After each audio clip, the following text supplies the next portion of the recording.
I had a dream last night that I got 12 million subscribers on YouTube. And like just thinking about that number, that's such a large numbers. Whoa. And like million, like even very hard to comprehend, but billions, 7 billion people, or people who have that amount of dollars. I like how I'm saying that, like it's like mind blowing. It's like, if you don't know, I mean, there are some people who don't think about the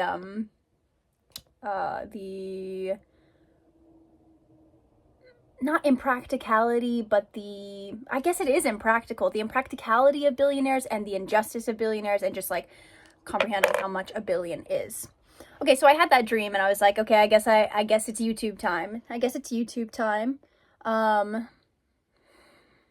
felt a bit more hesitant to speak my thoughts aloud. Maybe, yeah, I felt some sort of fear of speaking things out loud.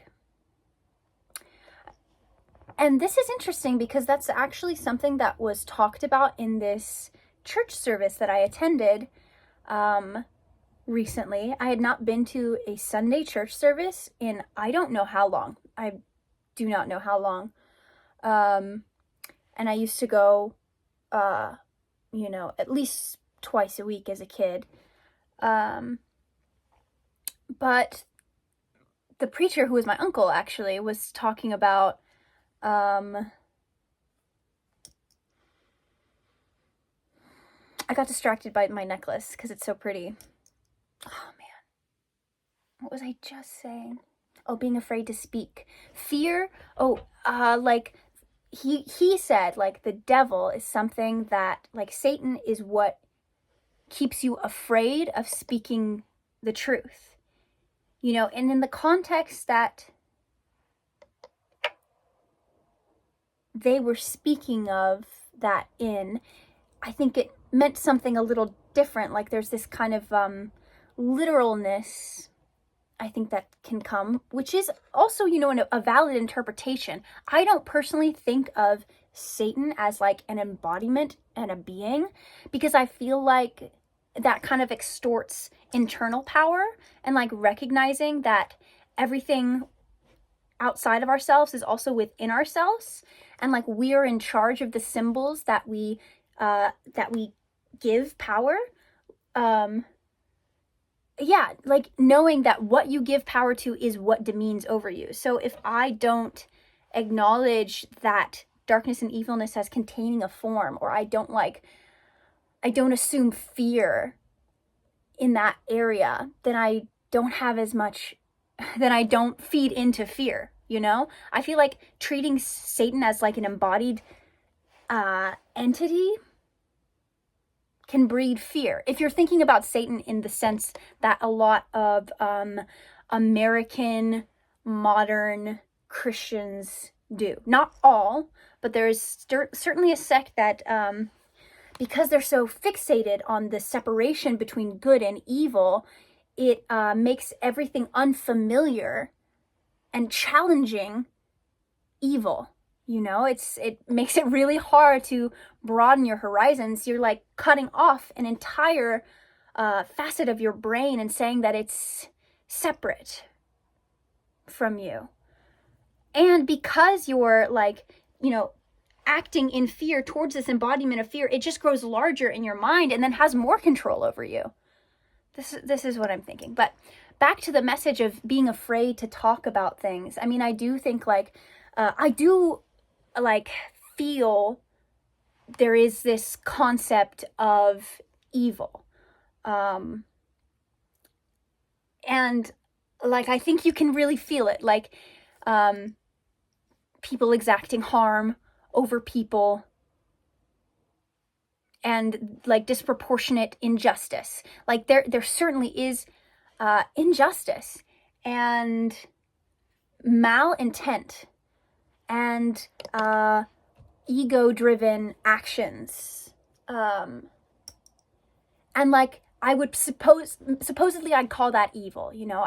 Yeah, for the context of this conversation, that's how I would understand evil. But it's different than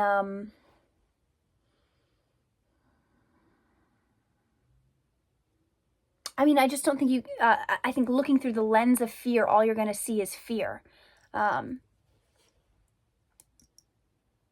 Yeah.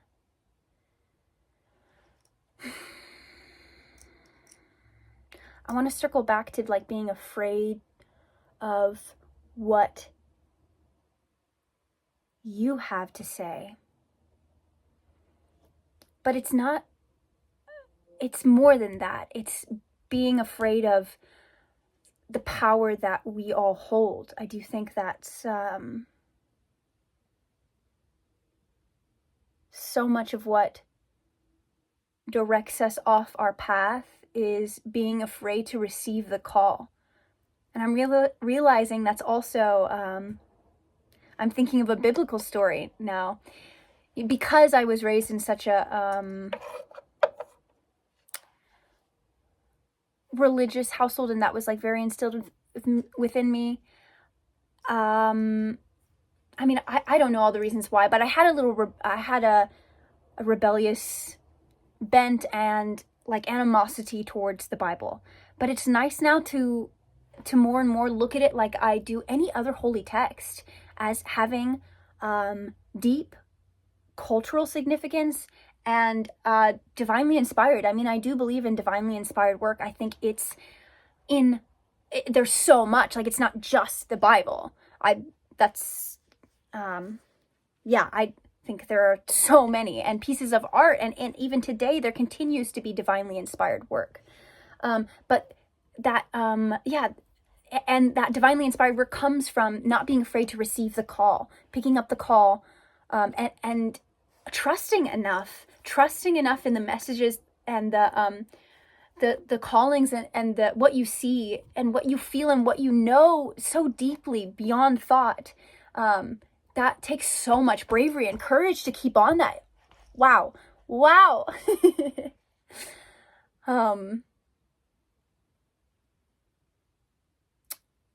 And I want to receive the call, and I think and I want everyone to. I mean, I think there's something that we're all called to.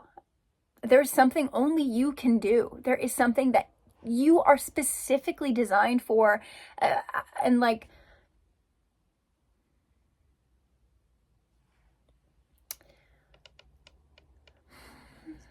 it's just really beautiful and amazing. It's amazing.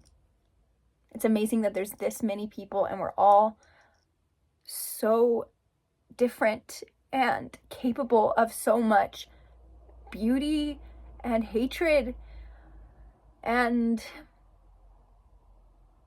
how it all fades.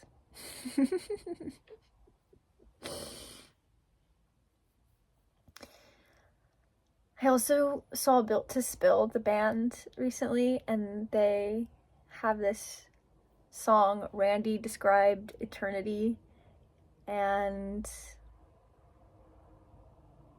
I believe the lead singer grew up in a Mormon household, and that song has been stuck in my head, and it goes, where are you gonna be? Where are you gonna spend eternity? Because it's like after, I think he wrote it after he heard some like fire and brimstone doctrine. And then he says, I'm gonna be perfect from now on. I'm gonna be perfect from now on.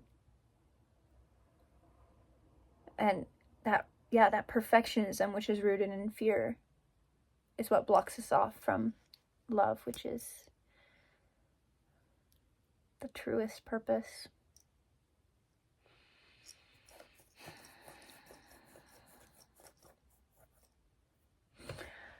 Okay. Have an excellent day. I really appreciate the comments on previous videos. I read them, and thank you. And yeah, I really hope you have a wonderful day. And yeah, I love you.